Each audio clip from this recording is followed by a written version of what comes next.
Hello दोस्तों, कैसे हो आप लोग। आपका नए वीडियो में फिर से स्वागत है। मेरे जो घर का बिल्डिंग है ना, वहाँ पर भी नोटिस बोर्ड लगा के रखते हैं। जब भी कुछ इन्फॉर्मेशन होती है तो वो इस नोटिस बोर्ड पे लगा के रखते हैं। और जापान के हर घर में, हर जो बिल्डिंग होती है, सोसाइटी होती है, वहाँ पर आपको इस टाइप के नोटिस बोर्ड मिलेंगे। जो भी इंस्ट्रक्शन जो भी घर में रहते हैं उनको देना है, नोटिस बोर्ड पर लगा दो। लोग आके आते जाते यहाँ पे इसको पढ़ लेते हैं। तो अभी लगा दी हमारी साइकिल यहाँ पे पार्किंग करने के लिए।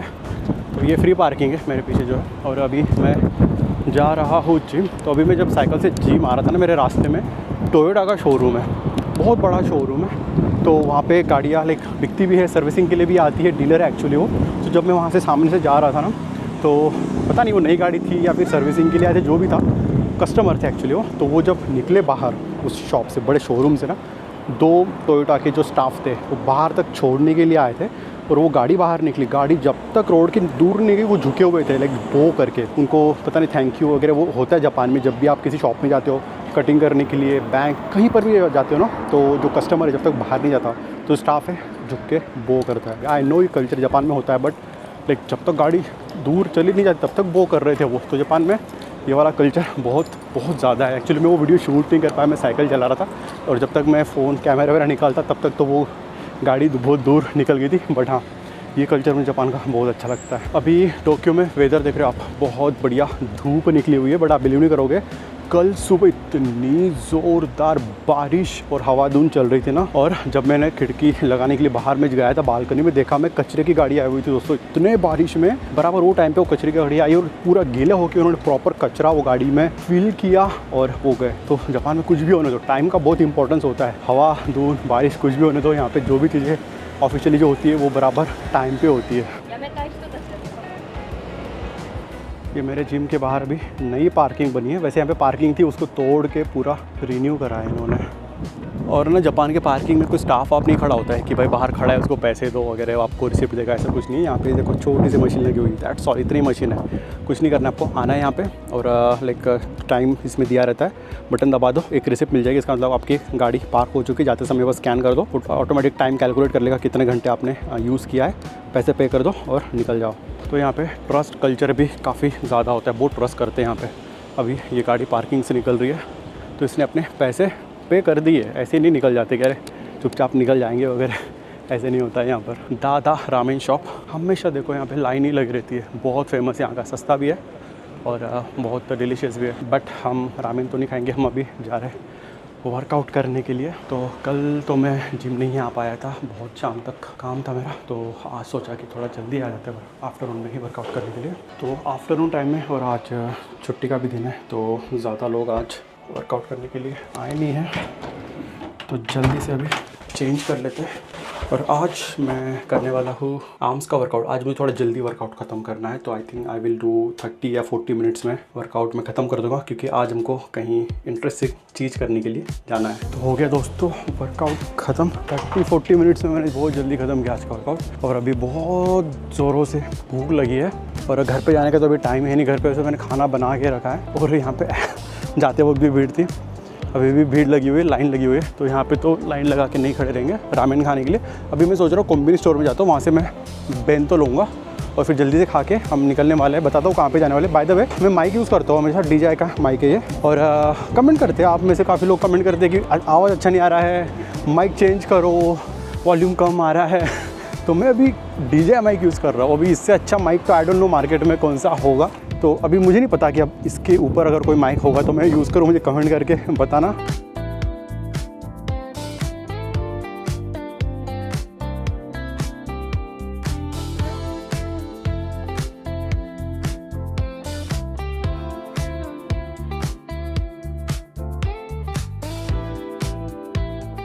जापान में एक चीज़ अच्छी है, अगर आप घर पे खाना नहीं भी बना रहे हो ना, तो आपको कोम्बिनी स्टोर में या कोई भी सुपर मार्केट में बेंतो मिल जाता है। तो 7-Eleven और फैमिली मार्ट में एक सेक्शन होता है बेंतो वाला। ये देखो अभी लोग हैं बेंतो ही ले रहे हैं, उन्होंने फ्रेश बेंतो भी लगा के रखा है यहाँ पर। ज़्यादातर ना आपको ऑप्शन वेज तो 1 या 2 ही मिल जाते हैं, ये सारे पैक्ड वाले हैं। और ये साइड में फ्रेश बेंतो आते हैं। तो ये सैलड भी है, देखो यहाँ पे सब सैलड वगैरह रखे हुए हैं।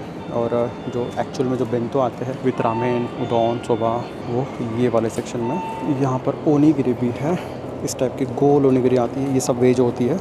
ये ब्राउन राइस वाली है। हाँ, नॉनवेज भी आती है, जैसे इसमें ये सैल्मन है, फ़िश उसका भी है। और ज़्यादातर आपको पता चल ही जाएगा, यहाँ पे इंग्लिश में भी लिखा होता है।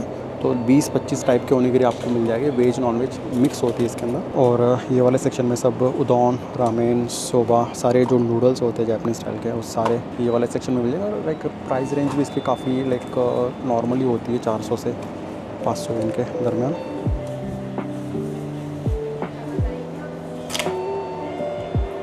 タッチ音が鳴るまで電子マネーをタッチしてください。レシートをお受け取りください。お取り忘れにご注意ください。 तो अगर आपको आपका बेंतो गर्म भी करवा के लेना है तो यहाँ पे माइक्रोवेव होता है, वो आप गर्म करवा के फ्रेश यहाँ पे बैठ के खा भी सकते हो।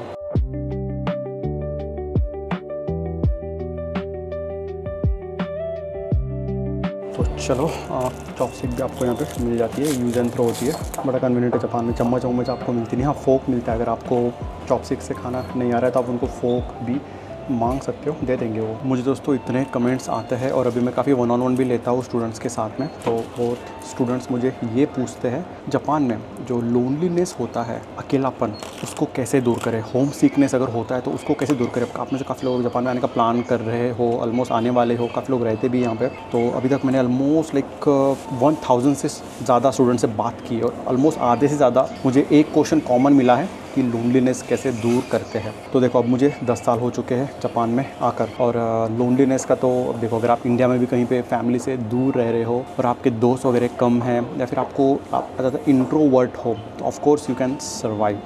जापान में आने के बाद में आप आपके फैमिली से दूर रह रहे हो, एक कंट्री में दूसरे कंट्री में आप रह रहे हो, और ये जापान में ज़्यादातर चीज़ें ना अपॉइंटमेंट्स होती है। अगर आपको आपके दोस्तों से भी मिलना है, मैंने बहुत बार आपको बोल चुका हूँ कि अगर आपको आपके दोस्तों से भी मिलना है तो अपॉइंटमेंट लेना पड़ता है। जैसे कि भाई कब फ्री है, नेक्स्ट वीक फ्री है क्या, वैसे वो चीज़ मिल के आपको टाइम मैनेज करके जाना होता है। तो अकेलापन दूर करने की काफ़ी चीज़ें हैं यहाँ पे। जैसे कि आप फर्स्ट थिंग क्या कर सकते हो कि अपने आप को बिज़ी रखो, जितना हो सके अपने आप को बिज़ी रखना है। कुछ एक्टिविटी करते रहो, जिम जाओ, स्पोर्ट्स करो, मीटअप्स होते हैं यहाँ पे, वो ज्वाइन करो। और ना, जापान में आने के बाद में सब लोग बिज़ी हो जाते हैं अपने काम में, अपने स्केड्यूल में बहुत बिज़ी रहते हैं। तो ना, अपने आप को आप खुद भी बिज़ी रखना कोशिश करो। ना, कहीं अगर जाना भी है, कुछ एक्टिविटी करना है तो अकेले जाओ। डोंट बी लाइक, ऐसा मत करो कि किसी के ऊपर डिपेंडेंट हो आप। वो आएगा, जैसे होता है ना इंडिया में हम 4-5 दोस्त मिल के जाते हैं, तो वैसा ट्राई मत करो यहाँ पर। अकेले जाओ। अगर आपका कोई दोस्त नहीं मिल रहा है, कोई बिज़ी है, अकेले ट्रैवल करो, अकेले घूमो, अकेले मूवी देखने के लिए जाओ, अकेले उसमें खाना खाने के लिए जाओ। तो उसमें ना आप खुद टाइम दे रहे हो और अपने आप को जानने की कोशिश करो। क्योंकि जापान जैसे कंट्री में ना, आपको यहाँ पे ऑफ कोर्स मुझे भी कभी कभी फील होता है लोनलीनेस, लाइक फिर घर की याद आती है, होता है मुझे कभी। बट मैं अपने आप को बिज़ी रखता हूँ। दिन भर मेरा ऑफिस का काम होता है, शाम को मैं जिम चले जाता हूँ, आपके लिए व्लॉग शूट करता हूँ, उसको एडिटिंग करो। और सैटरडे संडे भी मैं बिज़ी रहता हूँ, ताइक्वांडो जाता हूँ, जिम जाता हूँ, और अभी मैं सिंगिंग क्लास भी ज्वाइन किया है। और मैं कुछ ना कुछ करते रहता हूँ ना, तो मुझे वो एक फ़ील करने का टाइम नहीं मिलता है कि मैं अकेला हूँ, लोनली हूँ। हाँ, जिस दिन मैं कुछ नहीं कर रहा हूँ, ऐसे बैठा हुआ हूँ, कुछ नहीं कर रहा और मन नहीं कर रहा है मेरा कुछ करने का, तो वो टाइम पे भी मैं घर पे रिलैक्स करता हूँ। मूवी वगैरह देख लो, रिलैक्स करो, सो जाओ। अगर कुछ नहीं करने को, बढ़िया रेस्ट कर लो, खा पी के बढ़िया सो जाओ। तो जो लोनलीनेस का जो फीलिंग है उसको अपने ऊपर हावी मत होने दो। अगर आप इंडिया में हो, अगर आपको ऐसा लोनलीनेस फील हो रहा है, तो आप घर पे तुरंत जा भी सकते हो। आपके दोस्त वगैरह काफ़ी ज़्यादा होते हैं वहाँ पे, तो आप उनसे भी कांटेक्ट करके मिल लो वगैरह, उनके घर पे भी चले जा सकते हो। या फिर लाइक विदाउट एनी शेड्यूल आप किसी को भी मिल सकते हो। बट जापान में वैसा नहीं होता है, तो आप ट्राई करना है यहाँ पे। अगर आपको वैसी फीलिंग आ भी रही है, लोनलीनेस की घर पे फीलिंग हो रही है, तो आप वो टाइम पे अपने आप को ट्राई करो, कुछ एक्टिविटी में बिज़ी रख लो। तो वैसा करोगे तो आपको आई डोंट थिंक सो कि वो लोनलीनेस वाला या अकेलेपन वाला फीलिंग आएगा। अब ये चीज़ तो मैं पिछले 10 साल से अप्लाई कर रहा हूँ, तो मुझे लाइक बहुत कम ऐसे फीलिंग आई है। और मैं वैसे देखा जाए तो मैं 10th-12th के बाद ही मैं घर के बाहर रुका हूँ, तो मुझे उतनी फीलिंग वैसे भी आती नहीं। मैं हॉस्टल में, रूम में, दोस्तों के साथ में बाहर ही पढ़ाई की, मैंने सारा एजुकेशन मैंने घर के बाहर ही किया, तो मुझे उतना एक्सपीरियंस है। बट आप में से काफ़ी लोग जो ऑलरेडी घर पर अभी रह रहे हो, फर्स्ट टाइम कंट्री के बाहर जा रहे हो, तो उनको थोड़ा टफ जा सकता है, ऑफ कोर्स जाएगा। तो ट्राई करो कि अपने आप को थोड़ा लाइक और डेवलप करने के लिए। मैं भी मेरे दोस्तों को काफ़ी दिनों से नहीं मिला हूँ, तो मैं सोचा कि चलो आज थोड़ा मेरे बिज़ी स्केड्यूल से टाइम निकालता हूँ। और जीनित तो आपको पता होगा, मेरा पुराना दोस्त है, हम पहले भी बहुत ट्रैवल कर चुके हैं। तो वो भी थोड़ा बिज़ी था, इंडिया जा चुका था, और रिसेंटली अभी वो इंडिया से आया है। और उसका लास्ट वीक मुझे मैसेज आया था कि अरे मिलते हैं बोल के। तो वो भी बिज़ी चल रहा था, मैं भी बिज़ी चल रहा था। हम एक्चुअली 2-3 महीने से प्लानिंग कर रहे थे मिलने के लिए, और जैसे मैंने बोला कि जापान में आने के बाद में ऐसे ही होता है, स्केड्यूल सबके टाइट होते हैं। तो आज फिर हमने डिसाइड किया कि छुट्टी है और वो भी फ्री था आज, तो हम सोचे कि मिलते हैं शिंजुकू में, कुछ एक्टिविटी करते हैं। तो ऐसी एक्टिविटी जो कि मैंने भी आज तक की नहीं है, मुझे भी ट्राई करना है। वीडियो में वगैरह मैंने काफ़ी ज़्यादा देखी थी, वो एक्स थ्रोइंग, एक्स फेंकना, वो लकड़े के ऊपर मारना।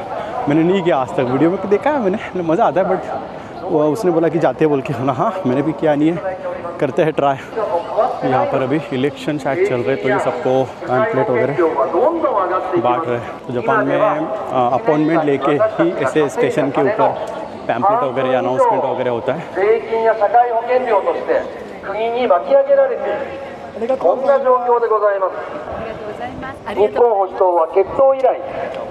आई थिंक ये अंकल अभी इलेक्शन में खड़े शायद यहाँ पर इस सिटी में जहाँ पर मैं रहता हूँ, तो उसके लिए अभी शायद आधा एक घंटा स्टेशन के ऊपर अनाउंसमेंट या जो भी पुलिस लाइक है उनका प्रचार जो है। देख रहे हो आप, बिल्कुल ज़्यादा भीड़ नहीं है, ना गाने बजा रहे, बस छोटा सा माइक है और बस उतने ही एरिया में आवाज़ आ रहा है, ना शोर शराबा, ना लोगों को तकलीफ दे रहे हैं, ना कुछ।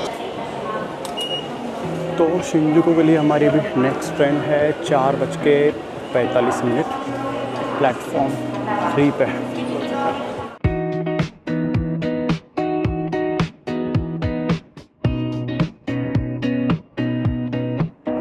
तो आगे दोस्तों शिंजुकू स्टेशन पे, और जब भी मैं शिंजुकू स्टेशन पे आता हूँ ना, तो मैं एग्ज़िट भूल जाता हूँ, क्योंकि ये 2-3-4 फ्लोर का है और हर एग्ज़िट अलग अलग होता है। बाय द वे मेरे पीछे देख लो, कितना बड़ा स्क्रीन लगा हुआ है ना, टीवी जैसा है, और यहाँ पे एड्स वगैरह सब चल रहे हैं, पूरा बड़ा है। लेकिन थोड़ा कितना बढ़िया लग रहा है। तो जब भी मैं यहाँ पर आता हूँ ना, जब भी मैं ये वाले स्टेशन पे आता हूँ ना, तो मुझे तो नया ही फील होता है यहाँ पे, क्योंकि एग्जिट तो पहली बार मिलते नहीं है, और यहाँ पे रेनोवेशन का काम चालू रहता है, कुछ ना कुछ नया बनते रहता है। तो जब भी आओगे तो आपको कुछ नया ही मिलेगा, यहाँ पे नया ही फील होगा। हमको भी लेना है साउथ गेट। अब ना यहाँ पे अलग अलग गेट है, south exit, south east west, east south, south east, north east, east west, इतने सारे एग्जिट है ना। और अगर आपको शायद मैं बताया भी था लास्ट व्लॉग में कि जापान के शिंजुकू स्टेशन में मोर देन 200 एग्जिट्स है। तो अगर आपको एग्जिट पता नहीं कौन सा लेना है, तो आप इस भूल भुलैया में श्योरली आप खो जाओगे। तो बाय द वे मिल गया हमको, साउथ गेट लेना है हमको। यहाँ से निकलते हैं बाहर। तो ये वाला मेन एग्ज़िट है शिंजुकू स्टेशन का, बहुत बड़ा, लेकिन बड़ा है इसलिए यहाँ पे आप देखोगे बहुत ज़्यादा भीड़ होती है। यहाँ पे प्रोटेस्ट वगैरह भी होते हैं। लास्ट टाइम जब मैं शिंजुकू स्टेशन पे आया था, इसी एग्ज़िट के बाहर ना, यहाँ पर एंटी इमिग्रेंट्स के खिलाफ प्रोटेस्ट चल रहा था, और याकूज़ा थे वहाँ पे, पुलिस आ गई थी वहाँ पे, और 2-3 याकूज़ा थे और वो गालियाँ दे रहे थे, मिडिल फिंगर वगैरह दिखा रहे थे। तो होते रहता है, लाइक ये जो एरिया है ना, इतना जो एरिया है यहाँ पे कुछ ना कुछ अभी भी लोग बैठे हुए हैं। और इतना सिंपल प्रोटेस्ट जो है, अभी आप ये साइड में देखोगे लोग बोर्ड लगा के उस पर कुछ गलत लिख के बैठे हुए हैं। तो जो शॉप है एक्स थ्रोइंग का, वो मैंने गूगल मैप पे लगा है। ऑलमोस्ट अभी हम 2 मिनट में पहुंचने वाले हैं। स्ट्रेट जाके राइट लेना है। और ये सारे स्ट्रीट्स पे ना सारे ट्रेडिशनल स्टाइल रेस्टोरेंट्स हैं। फ़्लाइट्स देख लो, इतने जा रहे हैं ना ऊपर से, हर 2-2 मिनट में, और इतने पास से जा रहे हैं। आई थिंक जो हानेदा एयरपोर्ट है ना, वो पास में ही है, इसलिए फ़्लाइट्स एकदम लाइक बहुत ऊपर और ज़्यादा फ्रिक्वेंसी में जा रहे हैं। एंड ये देख लो वाइब यहाँ का।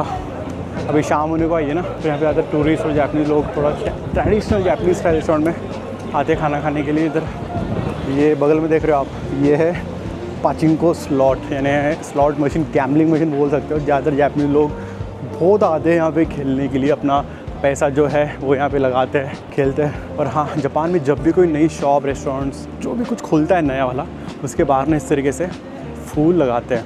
बहुत महंगे होते हैं फूल वैसे, और सारे ओरिजिनल है, लेकिन नकली नहीं है, रियल फूल है। नई खुली शायद दुकानें अभी। और एक ये देखो, और एक फ़्लाइट गया ऊपर से, शायद दिख रहा होगा आपको। 5वां फ्लाइट है ये पिछले 5 मिनट में।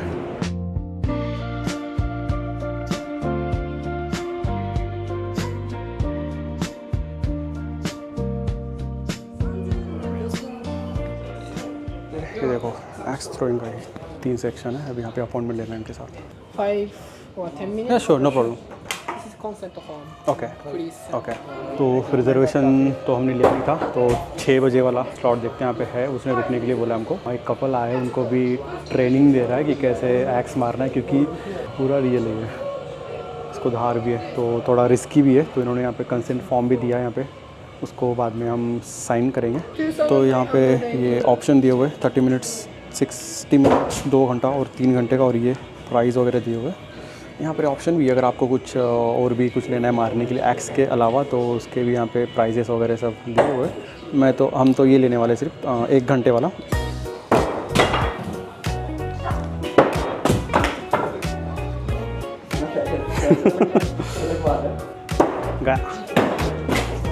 तो अभी हम खेल रहे टूर्नामेंट, तीनों में प्रैक्टिस तो हो गई हमारी काफ़ी, और यहाँ पर है हमारा भी टूर्नामेंट का 10 राउंड खेलने वाले भी हम।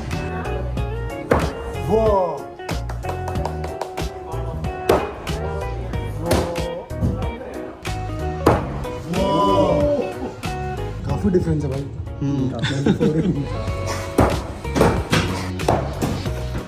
तो जिन्हें अभी पहला ट्राई मार रहा है, ओ सेंटर में हमारा।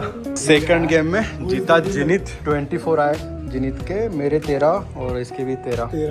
टफ कंपटीशन दिया अभी जिनित ने। तो इसका ट्रॉफी वॉफी कुछ दो, चैंपियनशिप कुछ दो। बेस्ट ऑफ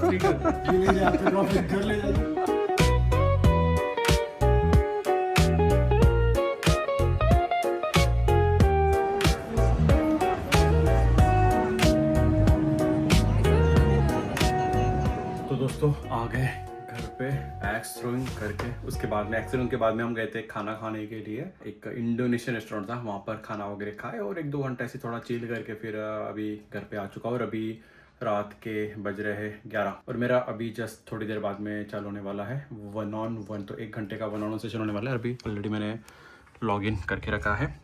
3 मिनट के बाद में जो स्टूडेंट है वो ज्वाइन करने वाला है। तो यूजुअली जो 1-on-1 होता है मैं वो वीडियो कॉल से ही लेता हूँ, क्योंकि 1 घंटा कॉल होता है और उसमें फेस टू फेस जो भी आपके क्वेश्चंस होते हैं, जो भी क्वेरीज होती है जापान से, स्टडी से रिलेटेड, जॉब से रिलेटेड, जो भी कुछ आपको कंसल्टेशन चाहिए रिगार्डिंग आपका, भले आप 10th में हो 12th में, आपको करना क्या है आगे जापान में आने के लिए, तो जो भी क्वेश्चंस आपके हैं वो मैं आपसे बात करता हूँ और वो वीडियो कॉल पे होता है। और आज आफ्टरनून में मैंने आपसे बात की थी लोनलीनेस के लिए। तो जब भी मैं बात करता हूँ 1-on-1 में कोई स्टूडेंट के साथ में जो ऑलरेडी जापान में रह रहा है या फिर जो आने वाला है, उनका ये क्वेश्चन होता है लोनलीनेस वाला। तो मैंने आपको थोड़ा ऊपर से बता दिया कि आपको उसको कैसे डील करना है। बट ऑफकोर्स आप जापान में एक बार आ जाओगे तो आने के बाद में ऑफकोर्स थोड़ा बहुत तो एक होता है कि उसको कैसे रिजॉल्व करें। तो दोस्त बनाओ, यहाँ पर 1 या 2 दोस्त काफ़ी है आपको। तो बीच बीच में जैसे आप अगर फ्री हो, आपको सैटरडे संडे कहीं जाना है घूमने के लिए, तो आप उस दोस्त के साथ में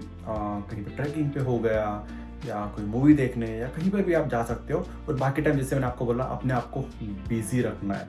अभी जैसे मैं घर पे आया, मैं अपने आप को बिजी रख रहा हूँ। अभी 1-on-1 के बाद में मैं वीडियो एडिट करूँगा और कल डेमो क्लास है जापानीज़ लैंग्वेज का, तो N5 का बैच स्टार्ट होने वाला है, तो उसका कल डेमो क्लास होने वाला है, तो उसका भी मुझे भी प्रेजेंटेशन बनाना है। तो ऐसे आप अपने आप को एक्टिविटी में, भले वो छुट्टी का दिन क्यों ना रहो, कुछ ना कुछ अपने माइंड को बिजी रखो। तो उससे होगा क्या कि आपको जो फीलिंग होती है ना, ये नहीं आएगी। सुनने में आपको थोड़ा लग सकता है ये तो क्या है, तो हमको ही पता है, बट प्रैक्टिकल में ये चीज़ें नहीं होती है।